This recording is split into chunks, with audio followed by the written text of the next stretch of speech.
Good day, good people. It's your boy, G Dash Jones. Okay, y'all already know. And it's time for another this week's episode of Hats Off. Oh, as a fact. And if y'all don't know, this week we got your boy Timmy Hall, Baltimore's own.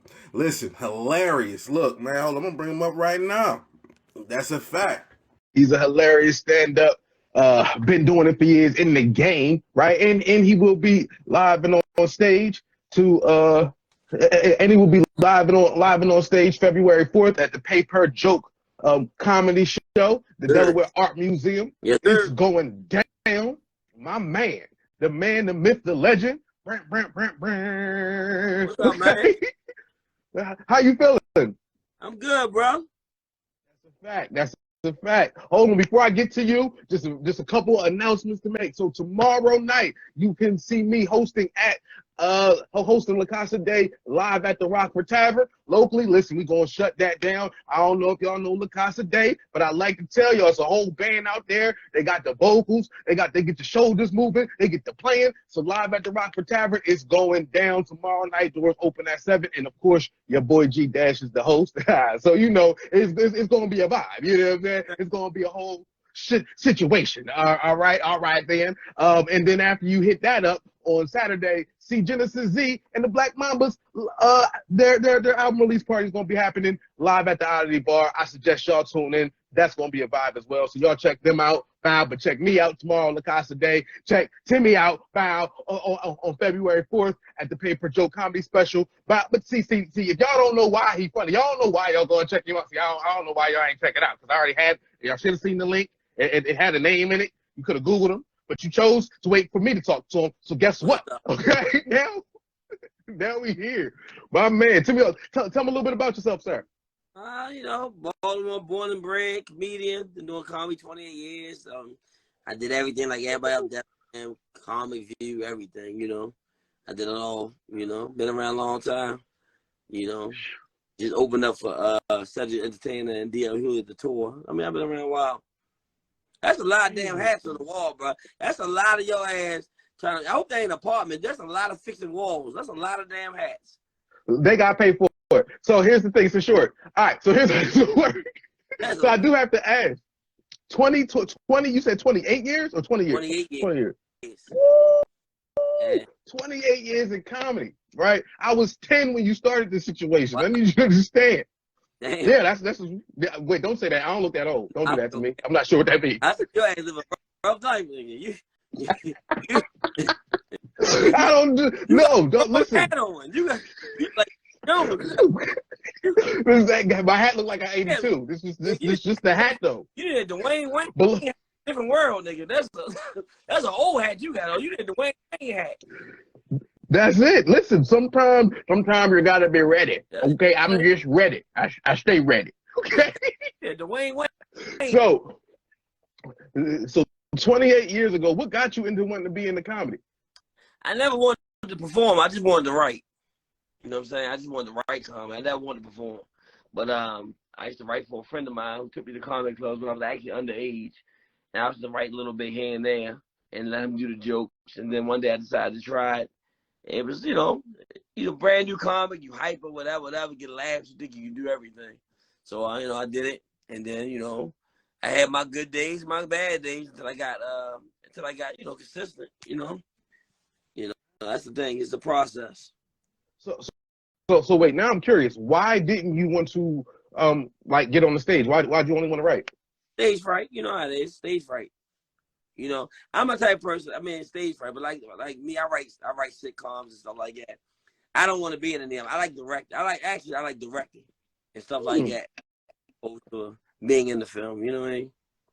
Really? Okay, I get it. When you first start doing comedy and stuff like that, you want to be hyped. You want to be in front of the camera, stuff like that. As long as I've been doing this stuff, now you just want to see whatever you put together come to life. You know what I mean? Right. That's more fulfilling in the movie or something like. Being in a sitcom, to watch what you put together actually come to life. That's more fulfilled. That's a fact. I can see that. That makes sense. So now I'm confused. So were you really a cop? Who the hell lies about that shit? Niggas lies about drug dealing. You ain't never heard of one about a cop. I ain't never heard nobody. Who the hell lies about being like who would lie about being a cop? I never met nobody who was a cop and a comic at the same time. That's a lot. And we had the most hated people saying I'm a lie about people. Well, why the hell lie about being a cop? So how'd you do both? Like you were a cop and a comedian at the same time? Yeah. Oh yeah, for years. Did you ever run into somebody you locked up like when you was on the stage? All the time, bro. But you know what? I had to lie a lot. I mean, I was, sick. Yeah, I said I was sick one time, and my sergeant came to the show. Oh, wow. Did you get in trouble? You know what he said? No, he said, you better be glad you were funny. My job was based on me being funny. Wow. Damn. Wow. Okay. So I imagine that the jobs was very, very different. So was it hard when you had to go into stage mode? Like it was like you just took off the belt and the vest and now I mean, I did it before. At New Year's Eve, I was working. They needed a comedian at the Comedy Factory downtown in Baltimore. My sergeant was cool. He was like, take off your vest and shirt, go perform and come back. And I did it. Really? Yeah, but no, it was a stress reliever. See, a lot of people, we don't have outlets. That was my outlet. You know what I mean? From all the stress and everything. So I could take it back onto the stage and travel around the country. That was an outlet for me. A lot of police officers, their overtime was working other jobs, security jobs. Mine was totally different. Mine was comedy out the box. Right. Right. Oh, so did people ever try to heckle you because you was a cop, especially in Baltimore? I feel like that's heavy. Yeah, out there. But you know what? Not a lot, because the way I catered my routine wasn't one of those I'm a cop and I'm better than you type of things. You know, if you listen to my routine, I get on both sides of the fence. I get on the cop side and I get on the citizen side. So it's not one thing where I'm beating one side up and beating the other one up. You know, I stay neutral in the middle. So most people don't bother. Okay. Except that makes sense. Except when I went to Rikers Island, I went to a jail and did Rikers Island for a show. Never again. Okay, so you as a cop did a comedy show at a prison, Rikers of all prisons. Let me just make sure I heard you correctly, because is that what you told me? Oh yeah. What were you thinking? Well, no, somebody hired me. I did it, man. This joke. I was like, my brother got locked up. My brother in jail for something he didn't do. Just like y'all. I said, he robbed the bank. What he didn't do is get away. Just like y'all. Oh, my God, bro. They hated my ass. Fool me. Yeah. You're lucky they ain't shank you. like that. It was the funniest thing in the world. All the comedians thought it was hilarious. But they didn't. They were. You might have had to call the guard if that kept going. Oh, man. It was cool, though. Oh, man, listen, I applaud the fact that you went through that. I ain't built for it. So, here's my question. So, in 28 years, has stand-up changed for you? Like, yeah. Stand-up has changed in the sense of we've been censored too much. I can't take the censorship. The censorship is ridiculous. That's why a lot of us comedians won't even do colleges anymore, because colleges have put all these stipulations on what you can say, what you can't say, things of that nature. And that's why a lot of times you go to these big shows, they lock these phones up, because before they can even go to another city, somebody's already taped it and everybody formed an opinion about your routine. You know what I mean? So that's why they lock phones up, because they don't want your routine getting out. And that's, you've been banned or bashed for something that you said. It makes you feel safer when when you got your phone locked up, that you can say what you want. We've been censored. I don't know about y'all. I mean, the censorship is sad right now. You can't say anything about anybody at all unless you're from that. Like if I'm Jewish, I can talk about Jewish people. If I'm gay, I can talk about gay people. But if I'm not from that culture, it always seems like it's like always a problem, and that's sad. Have you ever had a moment where you had to back yourself up out of something because you done said something that necessarily wasn't about to land well? Yeah. Okay, several times, man. Several times. Several. I'm not gonna lie. I've seen you stand up, so I'm not really surprised. Like, you are funny, you're hilarious, but and you gonna say what you gonna say, okay? Of course, I mean, yeah, but I mean, I've learned to tweak it depending on where I'm at. You know what I mean? So I learned, like I talk about homosexuals and my homosexual part of my act. The only reason I'm able to do it, I was in Florida doing a show, and the show went great. A gay guy came to me and said, "I'm gay." I was like, "Oh, here we go." You know what he said to me? "I love your act. It's not offensive. Keep doing it." That gave me confirmation that I'm okay to do that part of the act. You know what I'm saying? Without offending anybody. But it's a shame I got to go. Comedians have to go through this acceptance process. You know what I mean? That's sad. We got to go through this. Yeah, because you kind of like never know just who can be offended or how things can come off the wrong way. It can. I'm sure at sometimes that's probably, is that the hardest thing about doing stand up? That's the hardest thing about stand up right now. Like Eddie Murphy would have came back and wanted to come back, but if you looked at Raw and when he talked about homosexuals and used the word fake, they would have brought that back up from back in the 80s. But back in the 80s, it was acceptable. They try to use stuff back in the day that you said against you now. You know what I mean? You can't do that. Things back in the day and now are two different things. Yeah, but that's what they try to do. You know, that's how you gotta be careful what you say. It's hard writing comedy, being careful what you say. Yeah, I think that the thing about comedy now is there was a time where part of comedy was talking like you might talk in a back room or talk with your homies or talking to barbers, whatever that is, right? That might have been what made it so funny because you're speaking almost out of turn. Mm-hmm. But now it's the world is open up to phones and things like that, make things worldwide. So what would be a private conversation is now a everybody conversation. And even if you weren't talking to someone, they hear it and they're gonna take it how they take it. Yeah. So with that said, so now that makes me ask, what are some of the things what's some of the advice you would give a comedian trying to come up, trying to navigate that, like trying to make it around all that stuff? Don't navigate it. Don't navigate it. No, Dave Chappelle, thank God, broke the barrier. He said what he wanted to say, does what he want to do, and still he's successful. Well, one reason he's successful is because he doesn't have a machine behind him. He doesn't have Hollywood behind him, all the other stuff. So he can say what he want to say and still sell out. You know what I mean? So he can say what he want to say. But the only advice I can give you is you can't you can't censor yourself. If you're a comedian, that's our job. Our job is to take sensitive matters and make them funny. That's our job. That's our job. You know what I'm saying? That's Absolutely. our job. You can't. So okay. So that makes me ask. So what's like, between kind of the nervousness of people, judging the jokes and just stage fright in general. What's the best thing about being a stand-up? Best thing about stand-up to me, I'm gonna be honest with you, is I'm able to make everybody laugh from different cultures, religions, no matter what at one time. That's a gift from God. That's one of the best gifts in the world. That people come from all walks of life. People come from stress and poverty. You got rich people in the room. You got poor people. You got people that just lost somebody, death, everything. But when they come to a show, all that's forgotten about. Your job is to make them forget about all that and make you laugh. It's so many times I've seen people. I think the one guy had a big brace on his neck, right? He said he hasn't been out in years. Do you know he hasn't been out in about a year? His accident that he had, he's lost his wife. His wife died in the accident. That was his first time out since the accident. And he was so happy just to laugh again.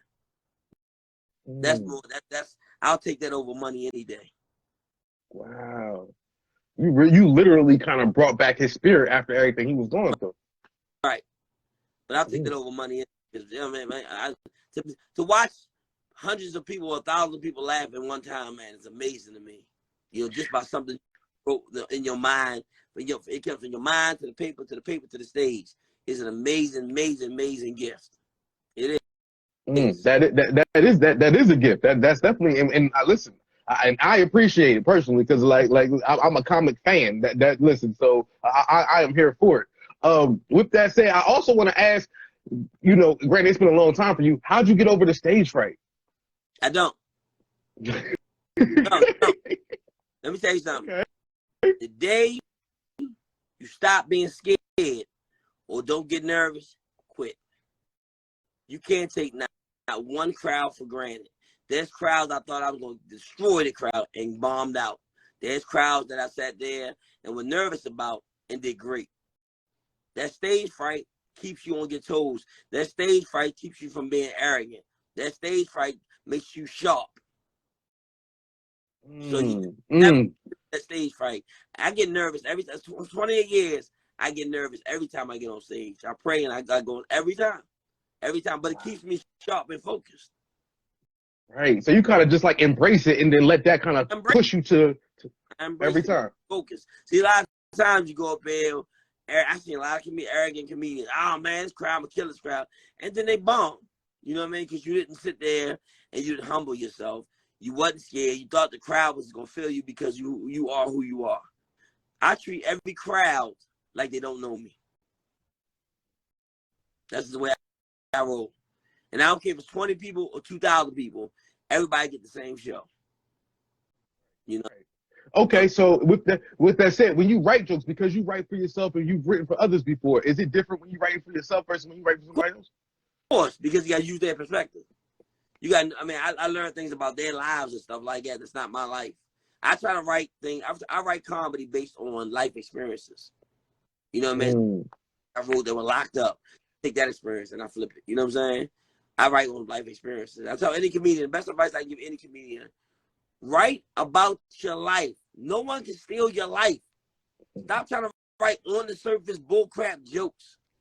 Write about your life. Everybody's life is different. Everybody has things in their life that are so different. Take your life. Take your job. Take anything that's different from anybody else, and that's what you write about. They be trying to play it safe. They don't want to bring it home. Well, let me tell you something. It took me 3 years to develop the police officer material. Really? Yes, because think about a cop doing comedy, trying not to offend a bunch of people who hate the cops, criminals and stuff like that. Man, you know how hard it was. My grandmother booed my ass. My grandmother was screaming, "Fuck the police!" My grandmother, because I did a show one time. My grandmother said, "Get your police ass off the stage." My grandmother hates the goddamn police. Yeah. I mean, dude, they set the city on fire a couple years ago. You in Baltimore? It's hard out there. I hate the police. I'm on stage. I hate the police. So I had to make it fun. I dig it. Okay. So what can they expect out of the show on the 4th? Oh man, fire. And you expect whatever, I'm gonna come out with a lot of energy. I'm gonna come out with something that a lot of people have been missing. Material. I'm gonna come out with material. I ain't coming out with playing a bunch of songs. I ain't dancing 45 minutes in the beginning of the show. You petty, because I know. Yo, wow. Okay. I ain't changing the words to no songs. Thinking it's funny. Wow. I just don't like that concept. I hate when people change the words to the song. To me, it's like a hack joke. You know what I mean? Sometimes it's funny though. Sometimes I've seen it be hilarious. Listen, but there's no thought to it. I got jokes like that I would never do. Yeah. It's hacky. Well, you gotta think. I think it depends on how they attack it, right? If they attack it like a stand-up and they gotta have a list of jokes, I kind of want jokes if you're a stand-up. But if you're going into it like from a musical standpoint, like you're making parodies, then that's different because that's what you're doing. No, I'm saying parodies are fine. I'm talking about as a stand-up.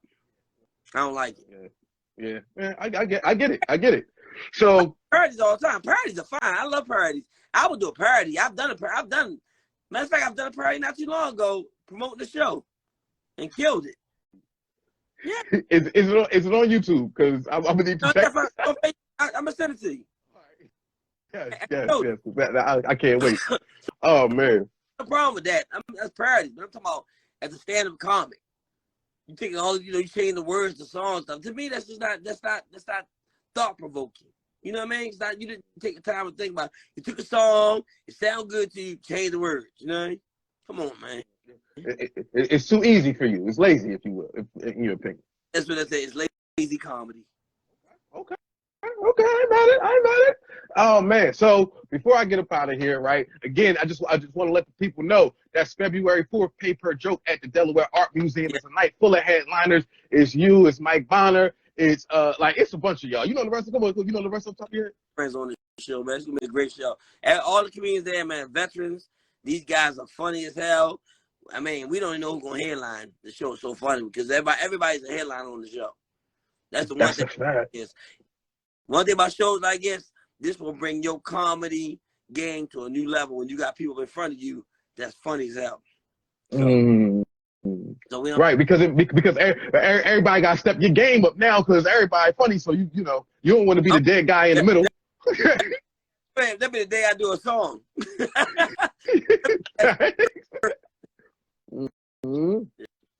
Oh man! All right. So again, check that out on February 4th. Pay per joke. Personally, where you get the Anthony Hamilton cat collection from?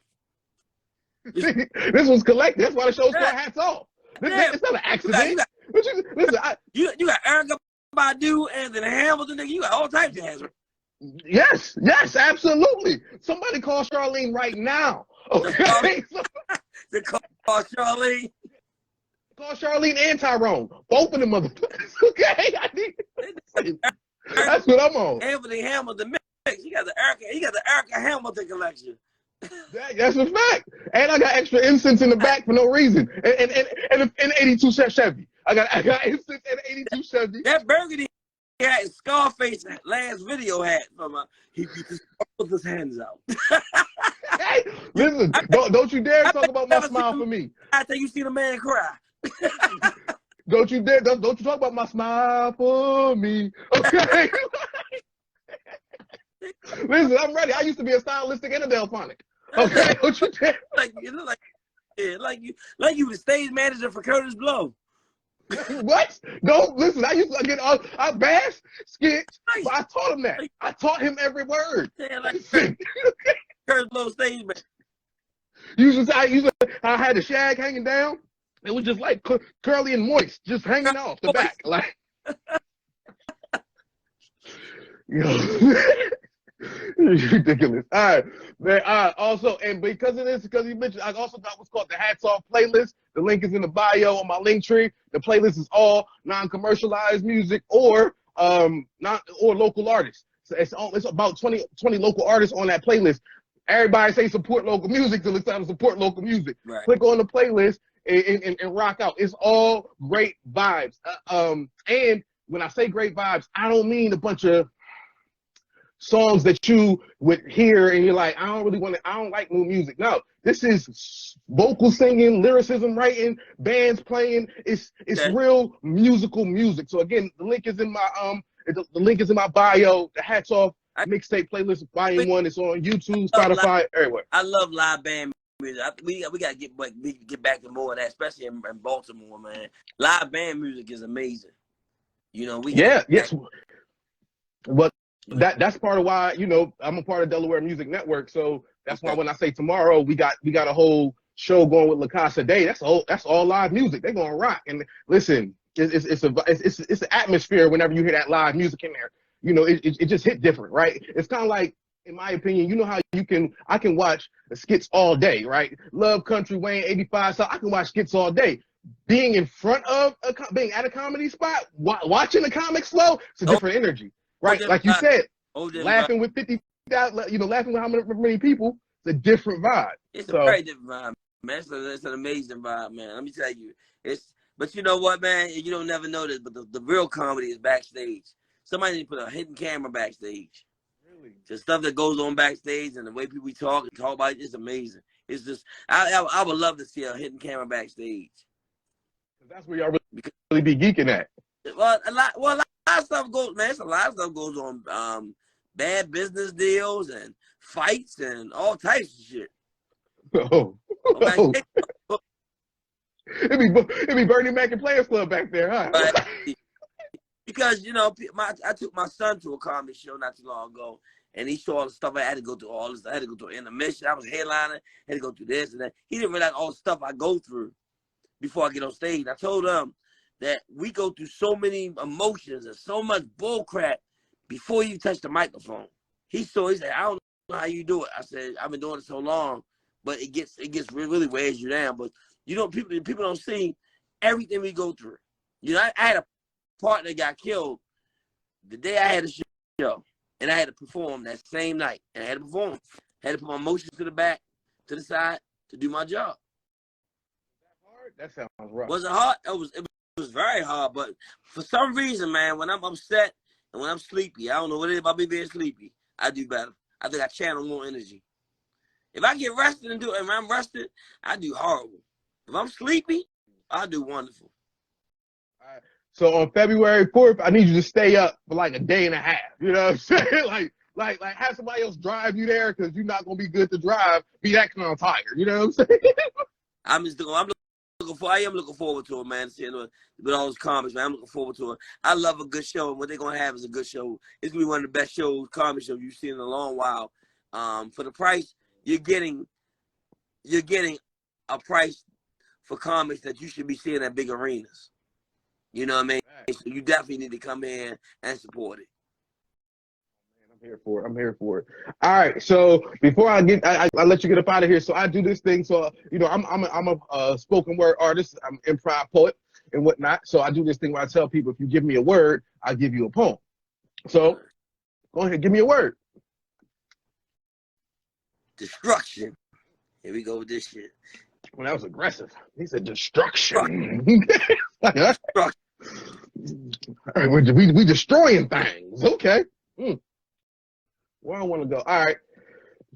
G-Jones, my man Timmy Hall from the paper joke. He's gonna be at the show at the Delaware Art Museum, shutting it down.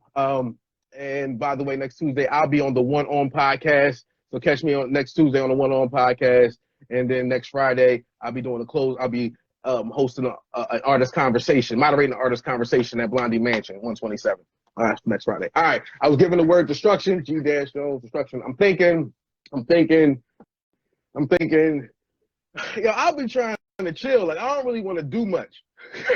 Like, and then obviously now he got me wanting to have some things messed up, turned up. Like really wanting the gut. I'm trying to just construct. Okay? Like, yo, you ever be trying to chill? You come with somebody, they come up to you talking about, yo, brother, I'm just trying to build. Then you start to thinking, come on, brother, be real. Because at the end of this, you probably going to ask me for like a $5, $10, or $20 bill.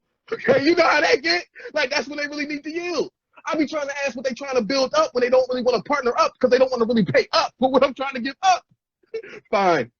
Maybe I should take it down. Okay, see, you ever hear how people start to sound when they start using your name, surrounded by all types of other nouns, but none that sound like they are financially sound? Funny how that sounds. Okay, see, I'm just trying to be real. I told you, I'm just trying to chill. But a lot of times they say, yo, bro, I can take you to the next level.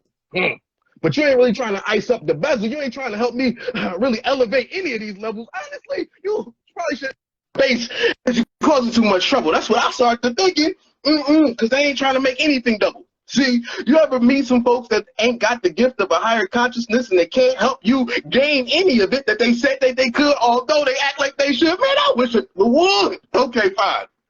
Maybe I'm going out of my mind. Maybe I've had too many people surround or been around that was, you know, embodied by slime, acting like they was down, but they ain't even have a dime, and now they got my mind ready to commit a crime. I'm not trying to say that in front of cops, so don't look at me looking all shocked. Maybe I should stop, but that's just where they got me at the time. Okay. See, all that I'm wanting is to meet people who can be upfront when it's time to do business or it's time to handle it, or make sure that we can be on up and up with all of it so everybody can elevate, you know, more than just a bit, but like we're supposed to get to where we're supposed to get. Take every step we're supposed to take. Because a lot of times they say they're going to do it with you, and a lot of times they tell a lot of lies, and all that should be fake. Fine. Don't take this as hate. I'm just trying to tell you what I've tried to make and what I've seen them break on a regular basis. Okay. So, people can ask, and they can say, well, gee, Dash, what are you constructing? Most of the time, I say pay attention. If they don't want to listen, then I say, you can fill in that blank, okay? All I'm saying is I will not allow them to create anything that will cause my destruction. Poem. All right. So, you know, something like, you know, I might broke a half a sweat, but I ain't going to lift up the whole brow. You the third nigga that love Jones. Nigga, you the third poet in Love Jones, nigga. I ain't never. you came right after. You came right. Lord, They cut my scene out. Hey, nigga, they part out. They listen. If they would let me in, it'd have been me and Nia Long. Okay, that's what happened. They cut me out, and Lorenz took her, and that's what happened. I thought your last words would be like you was brother of the night, brother of the night. I said this the last dude from Love Jones. I'm gonna put that on the shirt too. It's just gonna say I'm the last one. Back is gonna just say Love Jones. They heard. Listen, my last name is Jones. It's G-Jones. I am Love Jones. Okay. That's what I said. Okay, man, that was nice, man. That was a nice poem, man. You actually very skillful, man. That's good that you come up with that type of stuff. Thank you, sir. I want to do that with a different hat, though, nigga. I want to see if the hat change your mood. Do the red hat. I bet you do a joke about transgenders. You will not get me canceled for fooling with you. I ain't got no. Listen, I love everybody. Don't play with. I ain't got none of it. Put the red hat on. You probably do it. I'll tell you, go ahead and put the red hat on. Listen, I'm not playing with you. Listen, you're not going to have me on the dangerous side of this world right now. Okay, I just did a whole poem about uplifting, how they going to deconstruct me, and now I got a black man trying to take me down. Okay? He just take me down, y'all. Sheesh. Now that was great. Nowhere. Keep doing your thing. And poetry is a lost art of keep doing your thing, man. I appreciate you. I appreciate you. All right, so again, y'all, listen, this has been another episode of Hats Off. It's been fun. Listen, Timmy Hall, we've been geeking the whole session and having a great conversation. I appreciate you for coming on, sir. Anything else you want to say to the people? February 4th, man. Come on, check out a great show with a bunch of headliners, man, for a great price, for a good cause. All the money and proceeds that I get go to it goes to my nonprofit organization called My Baby's Mother. So y'all make sure y'all come out. All right, Sean. I'll see y'all tomorrow on November 30th at the Rockford Tavern. Listen, Lacoste Day, we turn. All right, I'll holler at y'all. Yeah. Y'all have a good night.